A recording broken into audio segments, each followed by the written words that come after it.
Hello, everyone, and thank you for joining us on this webinar. Good afternoon to those in most of the country, and good morning to those of you on the West Coast. I'm Susan Angeli. I'm a senior advisor with KPMG's Board Leadership Center, and I think this is really going to be an important webinar, so I'm pleased that you're all able to join. Just as a little bit of background, KPMG has long been a supporter of Out Leadership, and we are very, very proud to be the founding sponsor of the Quorum initiative. As a firm, our commitment to diversity at all levels of the organization is a very deeply held value, and so we're absolutely delighted to be able to support Quorum in the important work that's being done toward increasing the number and visibility of members of the LGBT plus community in the boardroom. Just to give you a little bit of an overview of what we're going to go through on the webinar, and then to give you a quick introduction to our panelists, we're going to spend a few minutes going through just some background on diversity in the boardroom, move to an update on the Quorum initiative, go over an overview of the stakeholder landscape for companies, some data on LGBT directors in boardrooms, and then finally the introduction of a very exciting new initiative that really is going to make a big difference in moving the needle. And we're going to leave some time for questions at the end. So if you look to the right of your screen, you should see a little box where you can type in a question. And we'll try to get to as many of those as we can. So first, let me introduce the wonderful speakers who are with me today. And this is simply in order in which they're going to be speaking. So first is Paul Wendell, who is the Manager of Talent Initiatives for Out Leadership. And in this role, Paul is really serving as an incredible driving force behind Quorum. Next will be Beth Issing, a partner at Gibson Dunn. So a little bit about Beth. She was named as a rising star in the field of corporate governance back in 2009. And I think maybe it is still rising, but that star is very high in the sky. She's a co-chair of the Securities Regulation and Corporate Governance Practice Group at the Gibson Dunn Law Firm. She has more awards and recognitions than I have time to include. But just as one example, she is going to be mentioned in the upcoming edition of the Best Lawyers in America. Beth is also the co-chair of her firm's LGBT committee. And Matt Fust is someone who's been invaluable in dedicating his time to serving as a senior advisor to Quorum. Matt is a board member, an advisor to life sciences companies, currently serves on the boards of 4 NASDAQ-traded biopharma companies. Previously, he was a finance executive and a consultant in the life sciences industry, and he's served as CFO for 3 publicly traded life sciences companies. So let's get started. And if we move on to the next slide. Thank you. Just to give you a little bit of background that I think will help frame it up to put the conversation that we're going to get into later about moving the needle into context. We're going to be going through, as we go through the webinar, some statistics about what board composition looks like today and what the trends look like.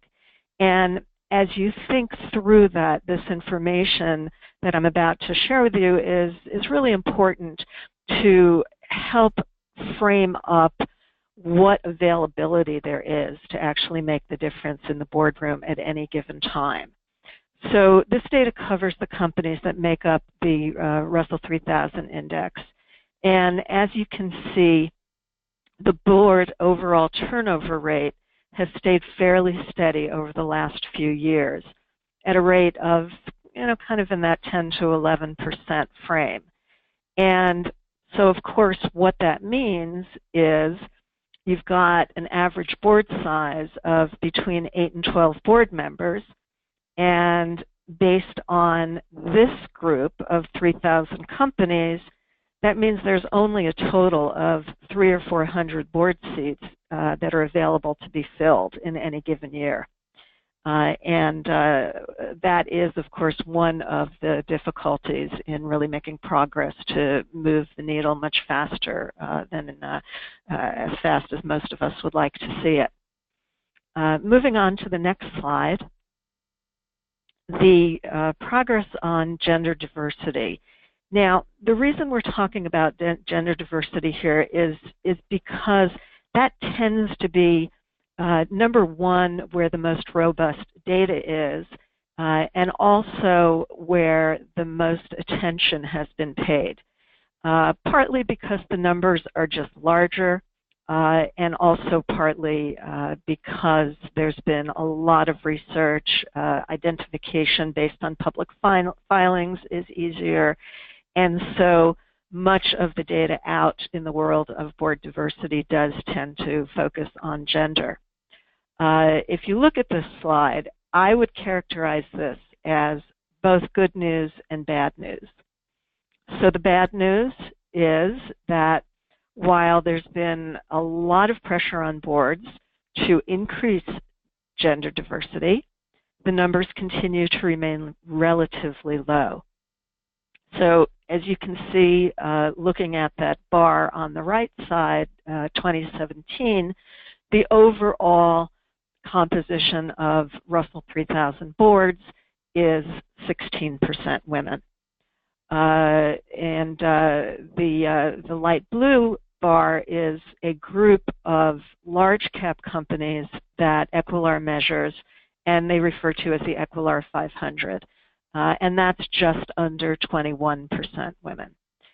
So given that half the population is women, not so great. The good news is that the trend is moving in the right direction. And at least so far, there's been a measurable increase every single year in the 5 years studied. Also, as you can see, the larger companies that make up the Equilar 500 have made more progress than the full Russell 3000 group, and I actually think that's a good sign, because the smaller companies do tend to follow where the larger companies go. So I think as the larger companies continue to make progress, the mid-cap and smaller companies will eventually catch up. Moving on to the next slide. Thank you. Here's a current snapshot of diversity more broadly. So this shows board seats in Fortune 500 companies. And across the categories, not surprisingly, the percentages for each group continue to not be reflective of the population of, of the percentage of the group as a whole in the population. So you see the women at about 20%, African Americans roughly 8%, Hispanic and Asian Americans each below 5%. For LGBT directors, as you can see over on the right of the chart, the number is only at about 0.3%. And I want to make one comment about this too, is that this is board seats. This is not individuals represented on boards in general. And what tends to happen is people often will go to the same person over and over and over, so you do have people sitting on multiple boards. And so if you were actually to look at that on an individual director basis, the percentages might well be a little bit lower. Moving over to the next slide, this is very, very similar numbers, and it's a different snapshot. This has to do with board seats in the 600 insurance companies. And again, so if you look at, there are 2,300 represented in this survey, and actually only 12 of them, or less than 0.5%, are held by openly LGBT directors. So quite a long way to go in our journey. I'm now going to turn it over to Paul, who's going to walk you through an update of Out Leadership's Quorum initiative. Thank you, Susan, and thank you to KPMG for being such fantastic partners with the Quorum initiative over the years. For those joining us who don't know Out Leadership well, I'm going to spend just a couple minutes going over the Out Leadership and the work that we do, and then the history of the Quorum initiative and where we've focused in the past, and kind of a new direction we're going that will be presented by Matt a little bit later on. So Out Leadership is a global LGBT business advisory that partners with some of the world's most influential companies to build business opportunities, to cultivate talent, and to drive LGBT equality forward. We really believe that LGBT inclusion positively impacts business results, and that including LGBT people at the most senior level of executive leadership builds business. So Out Leadership has member firms from financial services, technology, legal, and insurance industries. We're really dedicated to cross-industry collaboration. We're also a certified B Corporation, recognizing the social impact of driving LGBT inclusion. So in addition to running global leader summits in New York, London, Hong Kong, and Sydney, Out Leadership also runs 3 talent initiatives. Out Next, which is the first global talent development program for emerging LGBT leaders, Out Women, which connects senior LGBT women in business, and finally Quorum, which is our initiative to place more LGBT directors on corporate boards. So a little bit about Quorum. When looking at the landscape of LGBT inclusion in the corporate space, we really believe that placing LGBT directors on corporate boards is one of the most important next steps in this effort to fully achieve LGBT equality. So in 2015, Out Leadership launched Quorum to address the issue. Many now look to us as a trusted leader in connecting companies with experienced LGBT corporate executives that we have identified and connected with as potential board candidates. So we recognize that the boardroom is one of the last areas in which LGBT individuals continue to have almost no representation or visibility.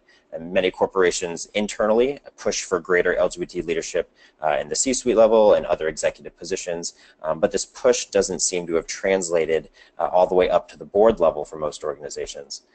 As was mentioned, we estimate that there are currently fewer than 15 openly LGBT directors of Fortune 500 companies, which is less than 0.3%. And as Matt will touch on later, only 3 companies we have identified in the Fortune 500 positively reference sexual orientation in their board's diversity statements. Now, in our work, we have found some great champions in the space who we have worked with to push LGBT inclusion at the board level. KPMG came on as our founding sponsor and has been a fantastic partner in the work that we do. We've also worked closely with New York City Comptroller Scott Stringer's office, through which the New York City pension funds became among the first major U.S. institutional investors to approve an LGBT inclusive director standard for the companies in which they invest billions of dollars. And last year, actually, Comptroller Stringer and California State Controller Betty Yee released a statement urging pension funds to join the push for greater LGBT board diversity. But while this is great progress, we recognize that there's still a lot to be done. Companies make their most important decisions in the boardroom. Decisions around employment policy, decisions around philanthropic support, and this really does affect the lives of LGBT consumers and employees. And LGBT voices need to be heard and represented in those conversations and in those decisions. Having greater LGBT diversity at the board level has a direct impact on the policy and culture within an organization.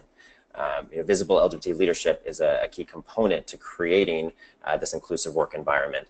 And this helps companies keep and attract and keep the best talent. You can see on the slide here some of these statistics that LGBT employees are 85% more likely to be out when senior executives are out. 37% have experienced workplace harassment in the last 5 years. And 9% of LGBT employees have left a job because the work environment wasn't accepting. And LGBT inclusion at the board level is a great indication that your company values LGBT voices at the highest level of the organization and in making some of the most important decisions for its consumers and employers. In addition to that, it's well documented that board diversity enhances performance, it mitigates risk, and LGBT board diversity can help companies maximize the significant buying power of the LGBT market. Now, in terms of corporate performance, the LGBT marketplace is valued at over $3 trillion globally. And companies with LGBT-friendly policies send that signal to consumers that they value LGBT inclusion. And this does have a business benefit. As you can see here, 23% of the LGBT adults have switched products or services to a different company because they were supportive of the LGBT community. If a brand is costlier or less convenient, 71% of lesbian and gay people would remain loyal if they were supportive of LGBT issues.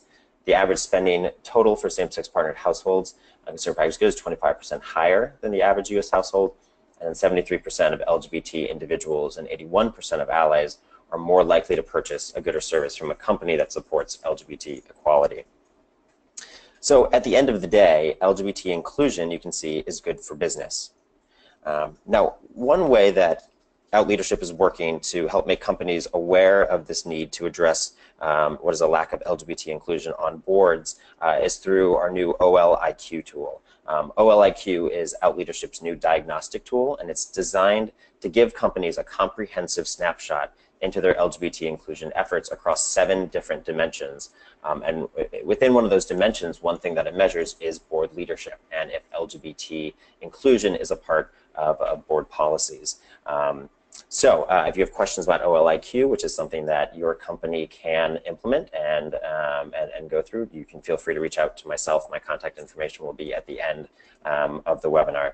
But that's just one way. Quorum has really been our initiative that focuses on it. And looking at Quorum and our early strategy, Quorum's goal was focused on building the world's most comprehensive database of top LGBT talent. And to date, we've built a database of over 800 LGBT executives who are interested in board leadership. And we've identified those that are very well qualified and really good potential candidates. And then those highest potential candidates we've worked specifically with to provide first-rate training and networking opportunities, and simultaneously identified companies that have the need and inclination to increase their board diversity and works to connect those two. When we work with companies, we carefully vet all our proposed candidates to match the needs and skills required for their open board positions. But while we have strong LGBT board candidates, it has also become apparent to us that the demand for LGBT candidates still lags far behind the demand for other diverse candidates, namely women and people of color. So while we have the supply, what we've recognized is that we're still lacking the demand. In conversations we've had with search firms that focus on direct replacement, we've heard that many companies, that there have not been many companies that come to them asking for LGBT candidates in the pool of candidates that they would like to have presented to them. So what that brings us to is a new phase in Quorum strategy, where we're focusing not only on identifying qualified LGBT board candidates, but also working to change corporate governance guidelines to include LGBT diversity. What this process looks like and how Out Leadership is aiming to achieve this is something that Beth and Matt are going to touch upon further in the webinar. So with that, I'll hand things back over to Susan, and thank you everyone for being here and joining us. Thanks, Paul. So given all these statistics that you talked about, I'm convinced, I think anyone who reads them would need to be convinced that LGBT leadership at every level, and particularly for our purposes at the board level, is absolutely critical to business. As you'll see, the good news is that investors are really starting to recognize and focus on diversity broadly. It's a very big issue for them, and I just want to read one quote. This is from Vanguard, and this was from a letter that they issued about a month ago to board members of public companies. So Vanguard, of course, is one of the world's largest asset management firms. When they speak, people do tend to pay attention. And the letter includes this sentence: diverse boards more effectively demonstrate governance best practices that we believe lead to long-term shareholder value. And the key there is the long-term shareholder value. That's something that institutional investors are picking up on, and diversity is top of their list. So this is the really good time for Quorum to be raising this issue. And I'm now going to turn it over to Beth, who's going to walk through landscape as it relates to investors, disclosures, and board diversity. Beth? Great, thanks, Susan. So I want to first set the context for the information that is already out there and available, as well as the various stakeholders that are involved in the conversations about board diversity. The Securities and Exchange Commission adopted rules in 2010 that are summarized on this slide, and in essence it requires publicly traded companies to already disclose whether and how the nominating committees of their boards consider diversity in identifying the nominees for directors. And these rules were the first time that the disclosures specifically regarding diversity and in the recruitment process were going to be required in SEC filings. And as a result, what you can do is you can find the disclosures of how companies describing their nominating process and reporting how they consider diversity, if at all, in that process, as well as when they review the composition of their current directors on the board. Now, what's important here is that the SEC's disclosure requirements did not include a uniform definition of diversity, and thus what we find when we look at companies and their disclosures in this regard is that the definitions vary widely. Some have laundry lists, they're not all uniform, and in a minute I'll talk about some efforts that have taken place to try and change that. The other thing that's relevant here is not only then the disclosures that are provided regarding how diversity and what types of diversity are valued and emphasized in the director recruitment process, but also what information is disclosed to judge the diversity of the current board. So for example, not all companies include photos, not all companies provide the information about the diversity that is on their board, and so sometimes it can be hard to judge. And as a result, you can see some of the numbers that were discussed about before. What we do then find is that it's important for consumers and those who are interested in talking to companies about these issues is to understand where you can find these disclosures. These disclosures are always required to be in the annual proxy statement. You may get the information in the mail or emailed to you about how to go vote for the annual meeting. That proxy statement, whether it's online or in paper, will have the disclosures about diversity and what they consider. Those disclosures, though, are a summary of what you can then find in a document called the Corporate Governance Guidelines or the Corporate Governance Principles. These are always on the public company's website. They're publicly available. If you go to the next slide, what they do is they summarize the board's corporate governance views and procedures and processes, if you will. So it'll talk about all different ways that the board interacts, but it also includes how the board goes about with the nomination process, including the identification, recruitment, election, and onboarding of new directors. So these corporate governance guidelines often will include the criteria that we just mentioned in terms of, these are the types of directors that we're looking for to bring onto the board. The corporate governance guidelines are amended by the board. They are the board's statement again, so they're the ones that can amend it. Often it'll be the amendment process will be involved the nominating and governance committee making a recommendation to the board. That process, these policies, the guidelines and principles are typically reviewed at least annually, and what we find is that the amendments do not trigger disclosure. They just will update what's on the website. So it'll be part of the annual, there's often an annual review process, say during the summer. We'll look at the corporate governance guidelines to consider whether or not to amend them and then post them on the website. These are not binding, but they are, again, the statement of what the board values in terms of how they carry out their corporate governance responsibilities. As I mentioned before, the SEC's rule has resulted in better disclosure, but maybe not all the disclosure that people had hoped for. And so there have been calls for increased disclosure in the proxy statements. regarding diversity, both in terms of what's on the board and what the board is seeking to add.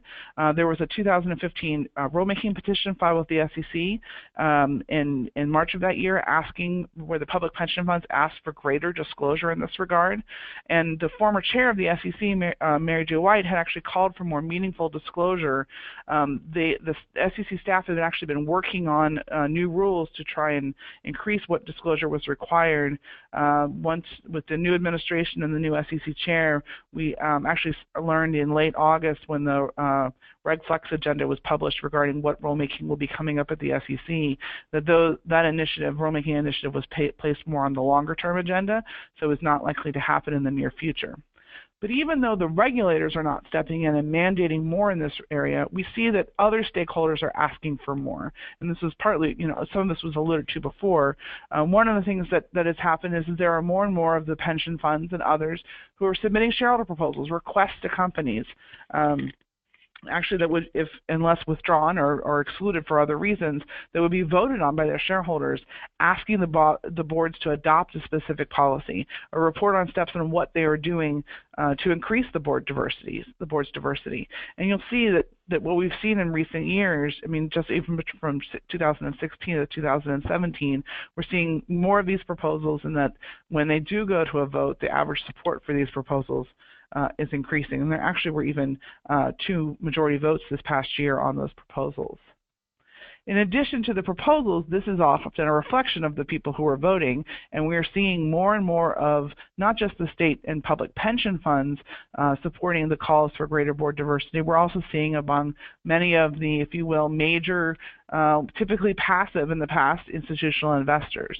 And I just gave a couple of examples in here. You may have heard State Street put the Fearless Girl statute on Wall Street earlier in 2017. This was part of their initiative announcing their new guidance on how to enhance gender diversity on boards.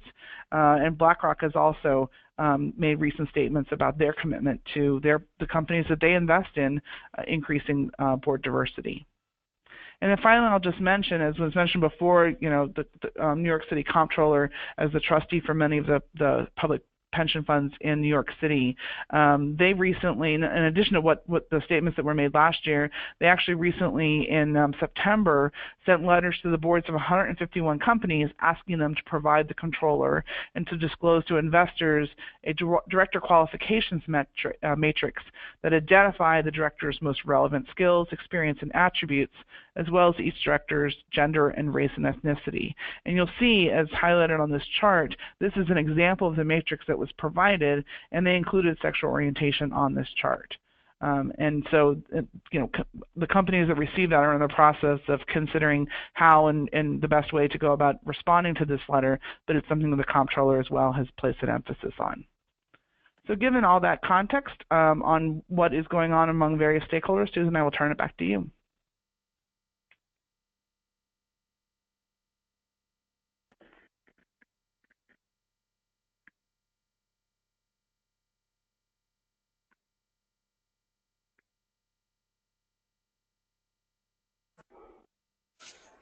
I think we may have lost Susan for a moment. This is Paul back on again. Having laid that context out, the question of where does out-leadership come into play here and what can be done. And this is where out-leadership and Quorum has taken a role in trying to figure out how we can address this lack of inclusion on corporate governance guidelines. And Matt Fust, who is a senior advisor at Out-Leadership, joined us about 6 months ago and has done a lot of work on looking into the process of how to amend corporate governance guidelines and what can be done in order to encourage companies to think about what their diversity language is in them is. So I'm going to hand it over to Matt, who will talk a little bit more about Quorum's new initiative to work with companies on amending their corporate governance guidelines. Terrific. Thank you, Paul. So as you see on the slide currently up on the webinar, this summarizes some of the comments that Beth just made in framing what do boards say about themselves and how they approach the process of thinking about board diversity. And from the standpoint of Quorum's work, as Paul alluded to earlier, we've been focused, in addition to ensuring that we maintain a robust supply of potential LGBT current and potential directors to turn up the heat on the demand side of the equation. Certainly what we've seen over the course of recent years in the discussion about board diversity is that often the topic of LGBT diversity at the board has not even come up. Where it has come up, it has been handicapped, as you saw in some of the data from that Susan presented earlier in the course of the webinar, from very small numbers, both in terms of openly LGBT directors currently serving, and also from addressing the question of LGBT diversity in the board selection guidelines. To help shed a bit more light on this question on the demand side, Quorum began a project earlier this year, the results of which are being rolled out for the first time in this webinar and are summarized on the next page, which talks about what have we learned in looking at the Fortune 500 about what companies say about their own approaches to considering diversity. As Beth mentioned, there is a requirement, a fairly low bar arguably, from the SEC that boards discuss whether they have a policy regarding board diversity, and that has triggered the level of disclosure that we're now able to ascertain from looking at companies' proxy statements. What we found in looking through the Fortune 500 set is that nearly every Fortune 500 company now makes some reference in their SEC filings regarding diversity. And broadly, these comments fell into one of a couple of buckets. About half of the Fortune 500 report that they actively seek diversity in selecting candidates for nomination to board seats, and specifically use words like seeking diversity or valuing diversity as they think about building their boards. Nearly all of the remaining companies use words like considering diversity, which may or may not mean the same thing, but certainly sends a less forward-looking message in the context of the diversity language, since there really isn't a discussion about whether the company and the board actually value diversity or think that diversity adds to the board's decision-making capability and the quality of board membership. And as you see, a few companies either made no disclosure on this topic or, in a very small number of cases, actively state that the board does not seek diversity, which seems like a strangely head-in-the-sand place to be, but hopefully we will see that 1% disappear fairly quickly. To the best of our knowledge, this is the first survey that has been done looking at the language around board diversity.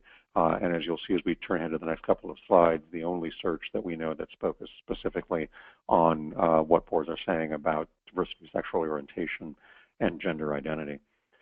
Turning to the next slide, here is some data, again, from Equilar in this case, that has focused on what boards say about their desire for gender and ethnicity diversity. The Equilar 500 from which this is drawn is a little bit different universe than the Fortune 500, but as you'll see on this slide and the next, the trends are quite similar, which is that companies' statements about desired diversity are ahead of their actual board composition, and that for the most part, when diversity is discussed in board guidelines, the focus has been on gender and on ethnicity and race. Surprisingly to me, as we looked at these findings, despite all of the attention that has been focused in the popular media, the business media, and governance circles around gender diversity, which has arguably been the leading diversity category in these conversations, still only about 2/3 of companies report that they actually seek or consider gender diversity, which seems like a surprising and maybe a surprisingly tone-deaf message for companies to be sending, and part of what helped catalyze our thinking about focusing on this issue as well from the standpoint of LGBT diversity. Turning to the next slide, these are data from Quorum's Fortune 500 survey, and here you see data that are directionally similar to the Equilar data in that as boards report on what constitutes diversity in their guidelines, gender and race ethnicity are the most commonly cited categories. Age is cited in about 1/4 of the categories. And disappointingly, less than 2% of the Fortune 500 specifically call out sexual orientation as a category of director diversity that they consider. This translates into only 7 companies in the Fortune 500 who mention sexual orientation at all in their board selection guidelines. Of those 7, 3 take what Quorum would assert to be a forward-looking view in mentioning that they specifically consider sexual orientation as a diversity category.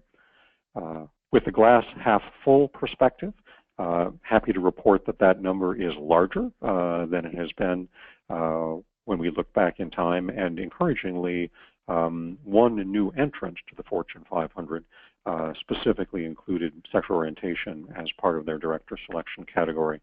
So I guess we can, with our fingers crossed, hope that the trend is moving in the right direction, albeit with very small numbers. Having looked at these data, Quorum made the decision that this is an opportunity for us to gain some traction in pushing on the demand side of the equation for LGBT directors. And in specific, we have developed and will make available for board members, law firms, companies, and allies a proposed template board diversity policy. We're calling it a policy in a box that is specifically focused on this issue of what boards say about themselves as they consider diversity in selection of directors, and does explicitly include sexual orientation as a category of that diversity. Our belief, and I can report this also as a sitting director and having been part of conversations in the Nominating and Governance Committee and at the full board level about board development, that just having LGBT diversity as part of the equation, and certainly having diversity more broadly as part of the equation, does actively impact the way that boards think about board development. As Susan alluded to in her comments, there is a great deal of overlap in board membership, especially among larger companies, and there can be a tendency for companies to look to familiar suspects as they seek to fill vacant seats or when they're looking to expand boards. It's our belief that by including diversity of sexual orientation in addition to other diversity categories in the board selection guidelines, we can help catalyze the conversation about increasing board diversity. We can ensure that diversity of sexual orientation is actively included in that conversation. Hopefully, as Paul alluded to in his comments, that also gets reflected through in recruited searches. The majority of board seats are actually not filled through recruitment, but when searches do go to recruitment, to have diversity of sexual orientation explicitly included in the marching orders for recruiters, we think will be helpful in advancing this conversation. And what we've tried to do in the context of advancing the policy in a box approach is to identify approaches that each of stakeholders in this conversation can undertake. And what I'll plan to cover over the next few slides are some more specific ideas and action items that those of you on the webinar can undertake and that we hope to support more broadly through Quorum. On the slide you see now, this is a snapshot from the policy in a box showing our recommended board diversity language. This is intended as a template which companies can use to compare their current board diversity language and also to think about giving them a starting point for updating that board diversity language through the processes that Beth outlined. We are not wedded to this specific language, but hope that the breadth of inclusion of diversity categories, including age and gender, nationality, race, and ethnicity, along with sexual orientation, will provide directional input for boards as they seek to customize their own language. The board diversity policy in a box includes examples of this recommended language, examples drawn from publicly disclosed director selection criteria from other companies, as well as a set of FAQs and resources and recommendations that individuals seeking to affect the board selection guidelines at the companies or their portfolio companies or the places they work can begin to employ. And then over the next few slides, I'd like to drill down on each of those as we see particular stakeholders who can be helpful in that regard. First and potentially most influential here are institutional investors. And as Susan mentioned in her comments, we're very pleased to see that a number of institutional investors are already leaning in on this issue. So for example, both CalPERS, which is the California Public Employee Retirement System, and CalSTRS, which is the California State Teachers Retirement System, already incorporate in their guidelines to companies, so the corporate governance guidance that these institutional investors make available to the companies whose shares they own, already include language that includes sexual orientation, along with gender and race and ethnicity, as desirable characteristics of board diversity.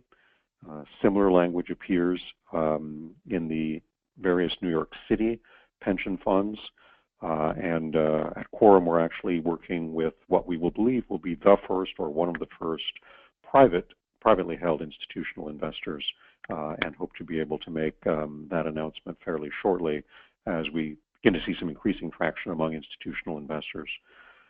We will be encouraging the institutional investors with whom we interact, as well as encouraging in other forums, that institutional investors take a fresh look at their proxy voting guidelines, that they review and update their guidelines to include sexual orientation, along with gender and race and ethnicity and other diversity categories in the guidance they provide to the companies whose shares they hold.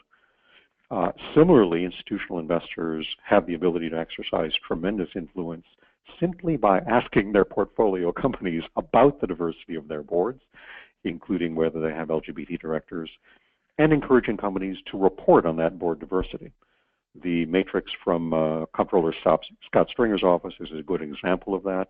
We've seen a few, but frankly a small minority of companies actually provide detailed matrices or other reports on the composition of their boards, and very few of them specifically call out diversity of sexual orientation.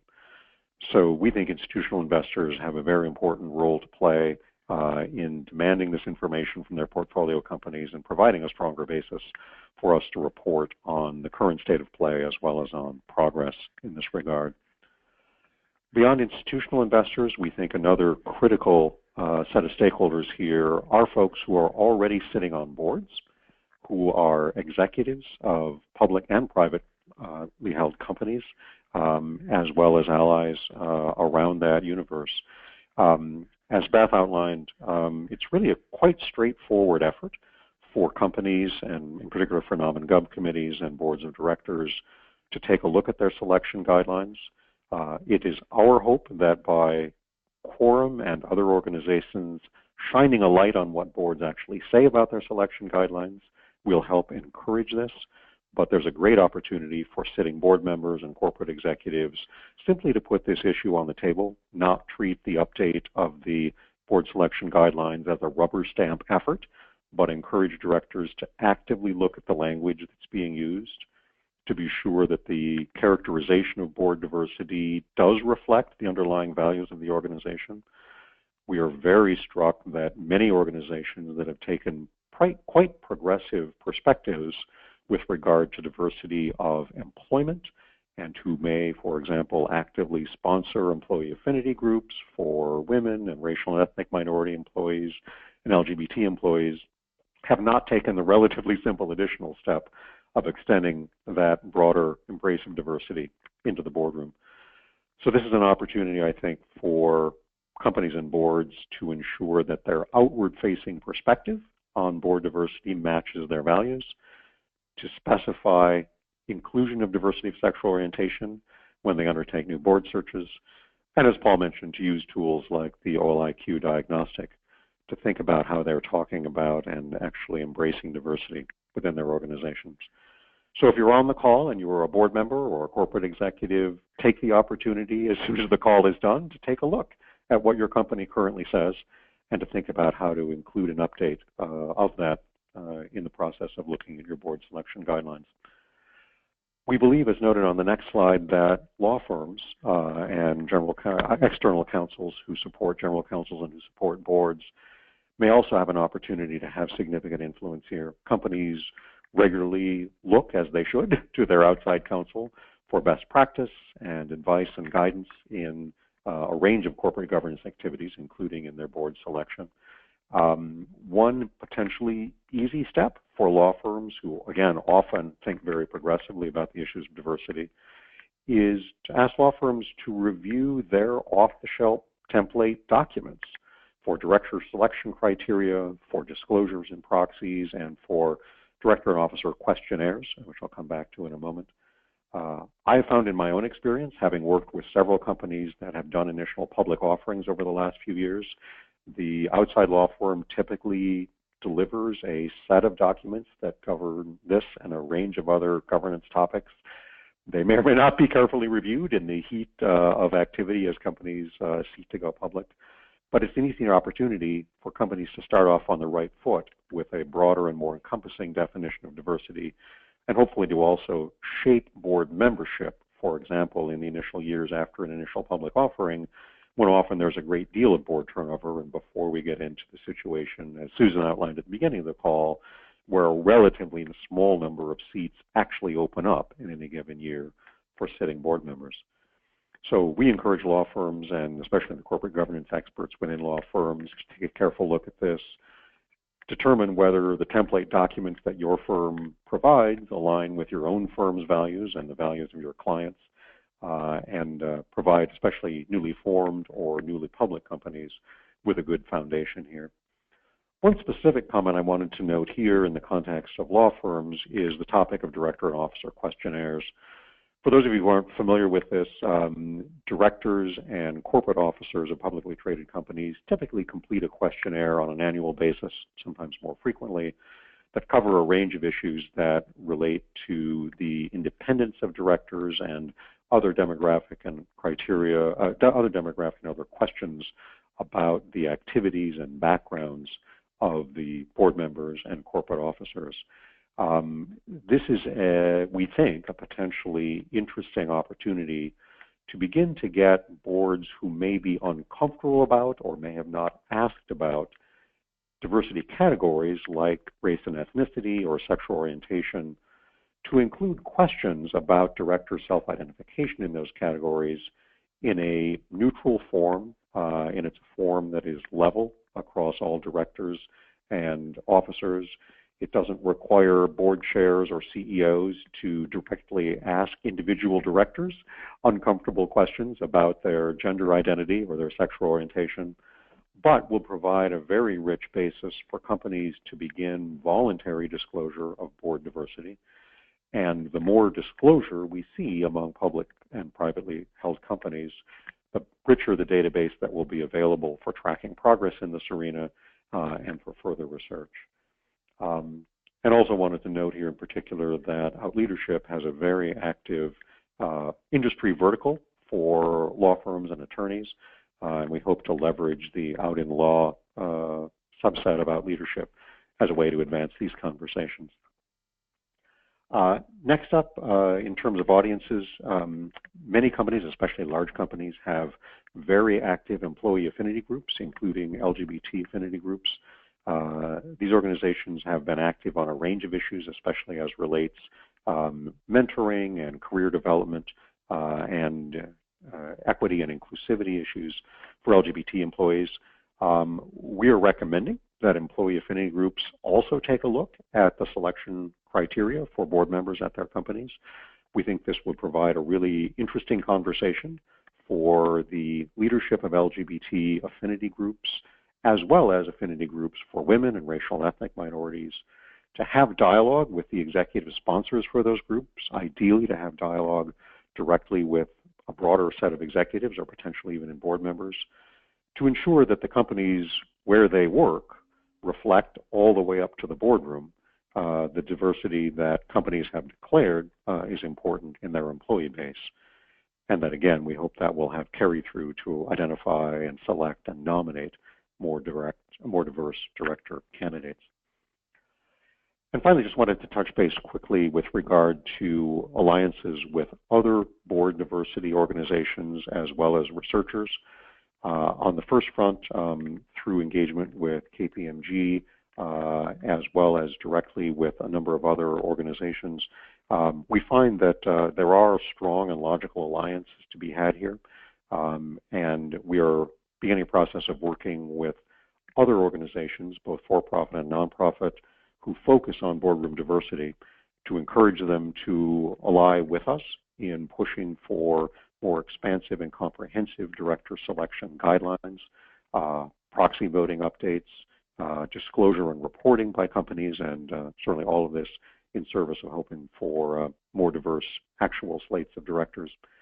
And similarly, have begun a process to identify researchers, especially those who are interested in the issues of board governance and board diversity, to see whether we can ally with them to provide a broader set of data so that we can monitor and track progress in this regard, as well as continue to build the literature, which is becoming quite well developed on the value of diverse boards and diverse decision-making as relates to gender, but has been somewhat thinner in terms of looking at other diversity categories. So I would encourage each of you on the call to take a look at a place you might personally be able to engage on this, or where you have acquaintances, friends, families, or colleagues who may be helpful here, and certainly encourage you to reach out to Out Leadership. We are looking to support these efforts in a range of companies across the country. Paul and Susan, with that, I'll turn back to you. Great, thank you so much. That is absolutely fantastic. We just had one question that came in, and it relates to one of the first slides that you had, Paul, which was such a terrific rundown of the factors relevant to customer loyalty as it relates to LGBT inclusion within the organization.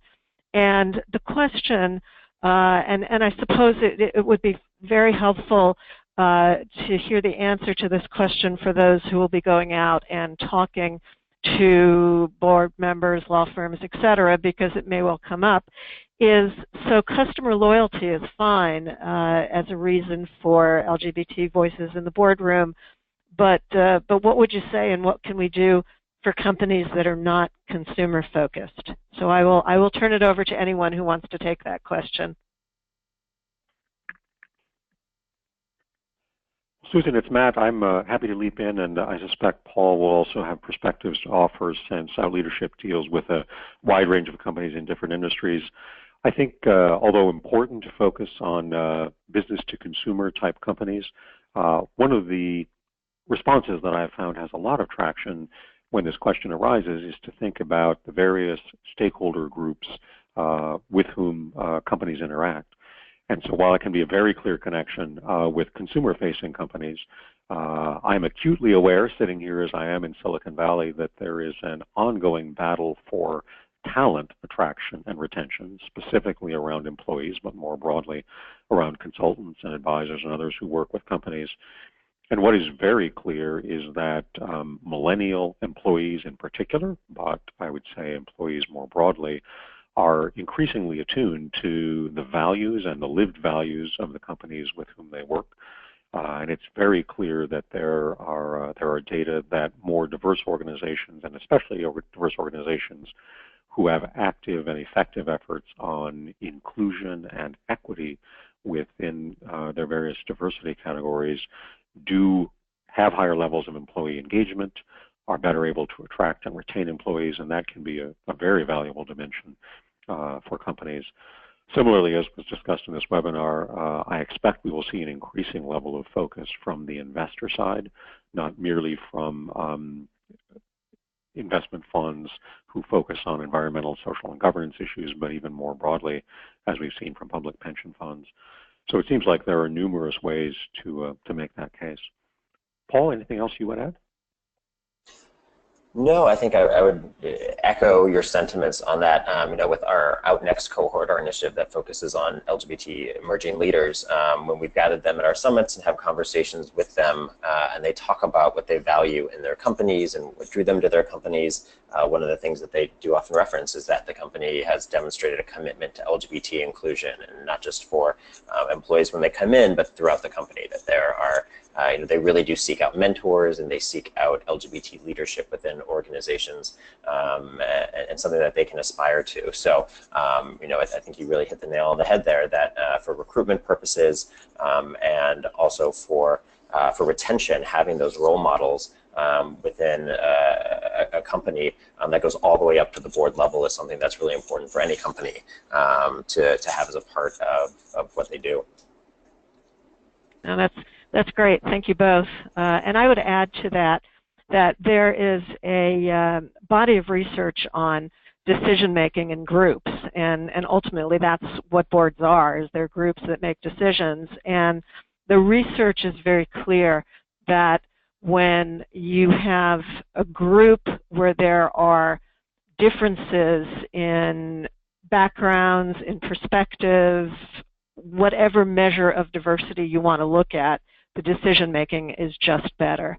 And while I don't know that any of that research was done specifically on members of the LGBT community in groups, it just makes perfect sense that diverse groups make better decisions. And there's more research on that than anyone would be able to read through in any reasonable period of time. There's tons and tons of it. So I think that would be another reason as well.